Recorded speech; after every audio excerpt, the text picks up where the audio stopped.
got it from here. Oh God, our plant.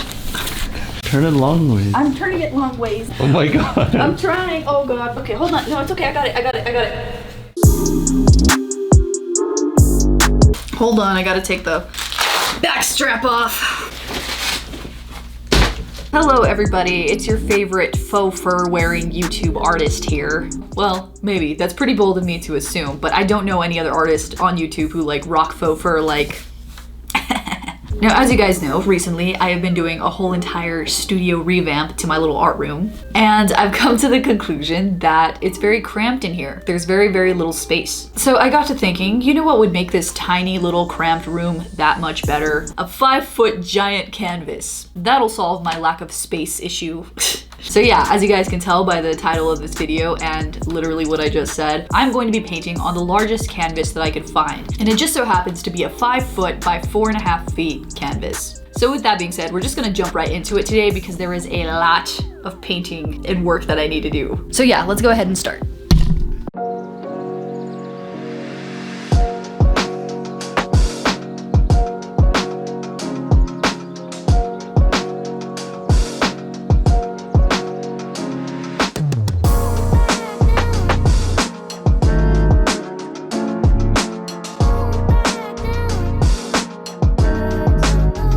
Oh shoot, Zach, you know what I just remembered? We should have asked for a bag.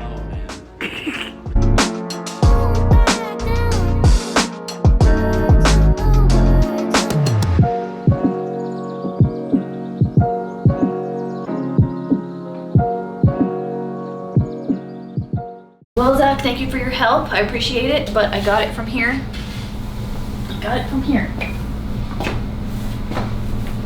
Oh God, our plant. Oh God. Oh God.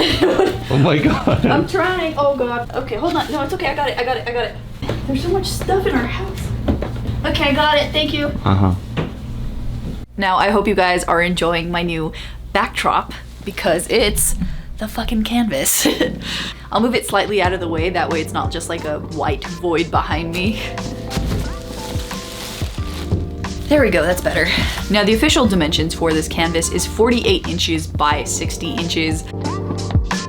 Originally it cost $90, but with a coupon, I got it for $60. One thing that surprised me about this canvas is the fact that it's so large, it actually has support beams behind it, which is something that I have never seen before when it comes to canvas. The canvas came already pre-prepped with acrylic gesso, so it's immediately ready to be painted on, which thank the Lord, because priming this bad boy would have been a literal whole entire day's worth of work just to prepare it. So thank God it's already primed. Now, unlike my other videos, every time I buy something, I always buy it in twos. That way, if I mess up, it's not a problem. But because this canvas was so big, so expensive, I only have one. Meaning, if I mess up, I messed up. There's no coming back from it. And I'm not gonna lie, yesterday I spent a whole entire day procrastinating to like mentally prepare for the giant painting that I'm about to paint. But I mentally prepared myself. I'm ready, I'm in the zone, I got my game face on, and I'm ready to start preparations. Step 1.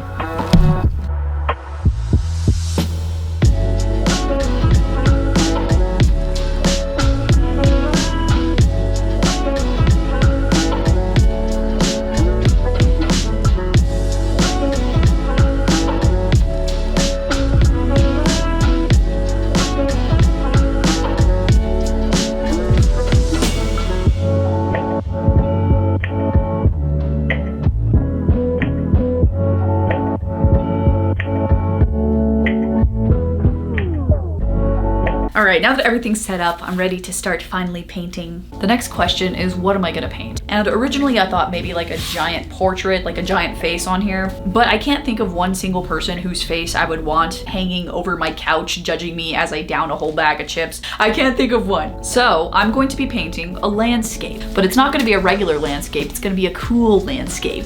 It's gonna be at night, it's gonna be in the desert, it's gonna have a fantasy element. And I have a few other surprises for you with the landscape, but I'm a lady and I don't want to give away my secrets just yet. So yeah, starting off with step 1, the background. Okay, here goes nothing. No coming back from that. Now, for some reason, the first layer of the sunset was out of focus. but I'll try my best to explain what I did, which was pretty simple actually. I laid down a layer of turquoise, a beautiful blue to replicate the night sky, and a little bit of pink to replicate a sunset.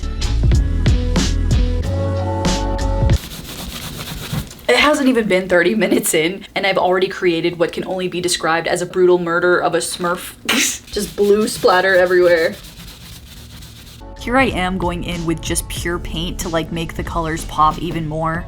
And just on a weird side note, originally I'm from New Mexico, the desert, and I gotta say, we have some of the best sunsets I have ever seen. Some of the best memories I had growing up were going out with my friends out into the country, watching the sunsets and stargazing all night, and that was the only benefit of living in the middle of nowhere, is that you can enjoy the sunset, the calmness of no people, and see the stars perfectly. So while I was thinking about what to paint and what could I stare at for like the rest of my life, the only answer was the New Mexico sunset.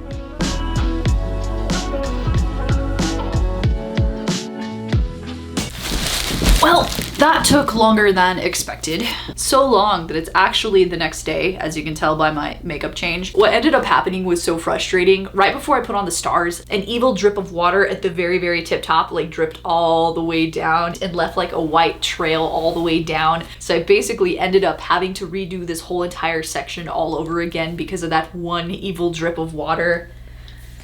I'm really happy with it so far. I think I'm off to a great start. And this leads me to part 2, the foreground.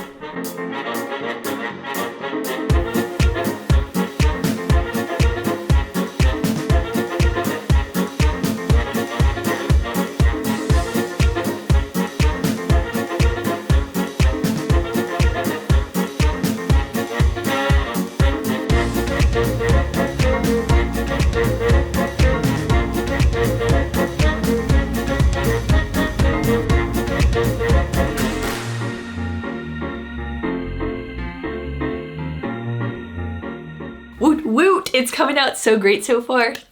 Usually by now something like really dramatic would have happened where I would have had to like do something major reconstruction, but it's working out perfectly. Well, I shouldn't say everything's going super perfect. There is one very minor thing that has been driving me nuts, and that thing is how bouncy the canvas is. Okay, I'm gonna lightly pounce it, and I want you guys to observe firsthand just like how bouncy the canvas is. You hear that? And because it's so bouncy, it's a little less stable than like a normal canvas would be. For example, when I did that landscape on a solid wall, I had no problem pushing the brush onto the wall. But this, I have to be very careful because I don't want shit like that to happen. But yeah, now I'm gonna start on the plant of the New Mexico landscape. Now, unlike my last landscape, which was filled to the brim with trees and bushes and flowers and everything that screams life, that's not really New Mexico's style. Well, at least the areas that I'm from. As you guys can see, New Mexico is very empty, full of dirt. For some reason, the grass is dead year-round. So, I'm going to replicate that emptiness in my painting.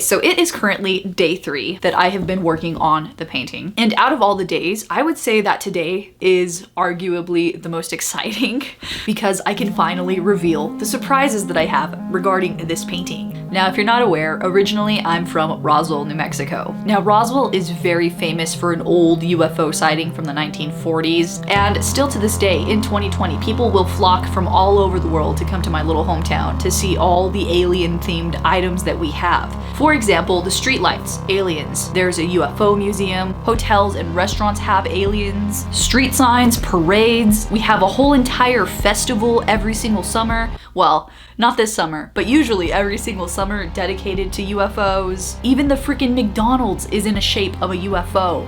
And so this leads me to the big reveal as to why I left this whole entire area blank. I plan to paint a UFO abducting something.